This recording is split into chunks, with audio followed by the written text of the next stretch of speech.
Elias at si Eliseo.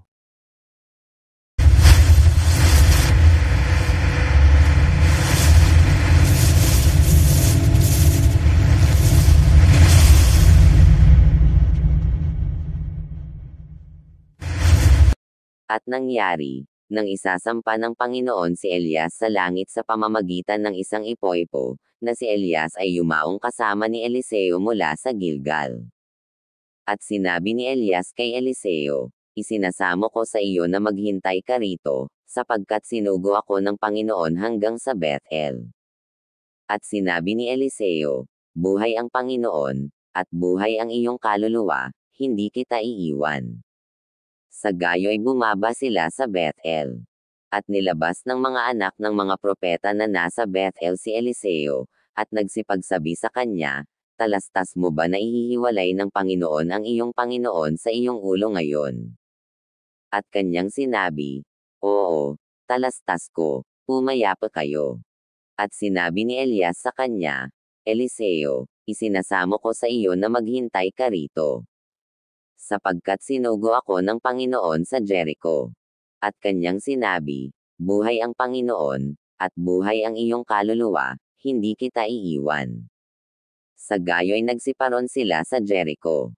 At nagsilapot kay Eliseo ang mga anak ng mga propeta na nang-asa Jericho, at nagsipagsabi sa kanya, talastas mo ba na ihihiwalay ng Panginoon ang iyong Panginoon sa iyong ulo ngayon?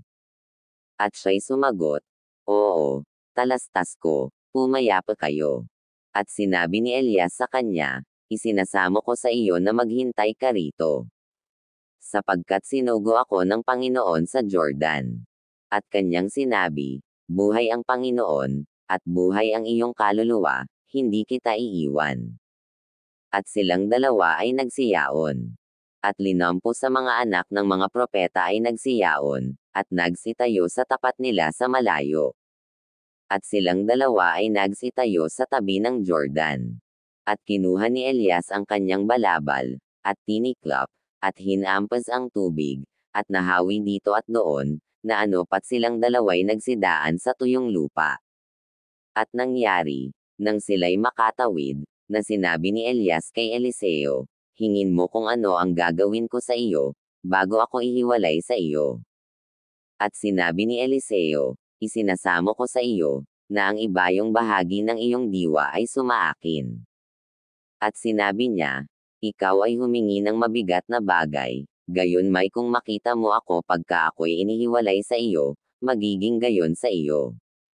Ngunit kung hindi ay hindi magiging gayon. At nangyari, samantalang sila'y nagpapatuloy, at nagsasalitaan, na narito, napakita ang isang karong apoy, at mga kabayong apoy, na naghiwalay sa kanila kapwa. At si Elias ay sumampas sa langit sa pamamagitan ng isang ipoipo. At nakita ni Eliseo, at siya'y sumigaw. Ama ko, mga karo ng Israel at mga mangangabayo ni Yaon. At hindi na niya nakita siya, at kanyang hinawakan ang kanyang sariling kasuotan, at hinapak ng dalawang hati. Kinuha rin niya ang balabal ni Elias na nahulog sa kanya, at siya'y bumalik, at tumayo sa tabi ng pangpang ng Jordan. At kanyang kinuha ang balabal ni Elias na nahulog sa kanya, at hinampas ang tubig, at sinabi, saan nandoon ang Panginoon, ang Diyos ni Elias? At nang kanyang maampas naman ang tubig, ay nahawi dito at doon, at si Eliseo ay tumawid. At nang makita siya ng mga anak ng mga propeta na nang-asa Jericho sa tapat niya, ay kanilang sinabi, ang diwa ni Elias ay sumasa kay Eliseo. At sila'y nagsiyao na sinalubong siya, at sila'y nangagpatira pa sa lupa sa harap niya. At kanilang sinabi sa kanya, narito ngayon, sa iyong mga lingkod ay may 50 malalakas na lalaki. Isinasamo namin sa iyo na payaunan mo sila, at hanapin ang inyong Panginoon, baka sakaling itinaas ng Espiritu ng Panginoon, at inihagis sa isang bundok, o sa isang libis. At kanyang sinabi, huwag kayong magsipagsugo. At nang kanilang pilitin siya hanggang sa siya'y mapahiya, at kanyang sinabi, magsipagsugo kayo. Sila'y nagsipagsugo nga ng 50 lalaki, at hinanap nilang 3 araw, ngunit hindi nasumpungan siya. At sila'y nagsibalik sa kanya, samantalang siya'y naghihintay sa Jericho. At kanyang sinabi sa kanila, "Di ba sinabi ko sa inyo, huwag kayong magsiyaon?"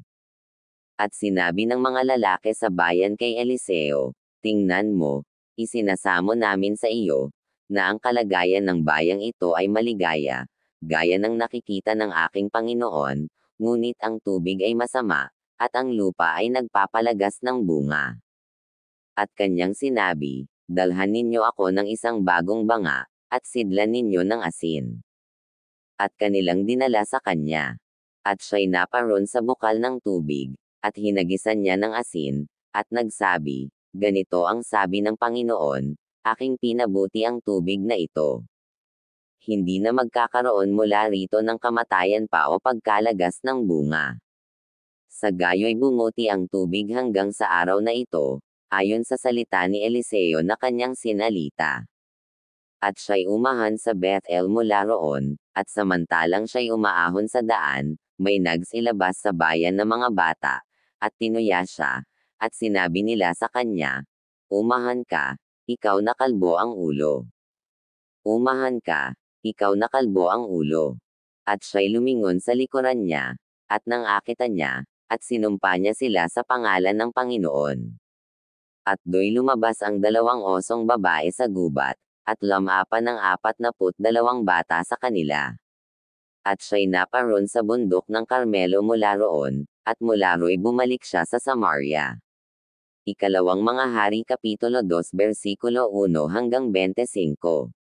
Guys, kung nagustuhan po ang videos nato, bisitahin ninyo ang Telso Llorente channel ko. Pa-like share naman guys. Follow natin at subscribe. And papindot na din ang bell. Maraming salamat po.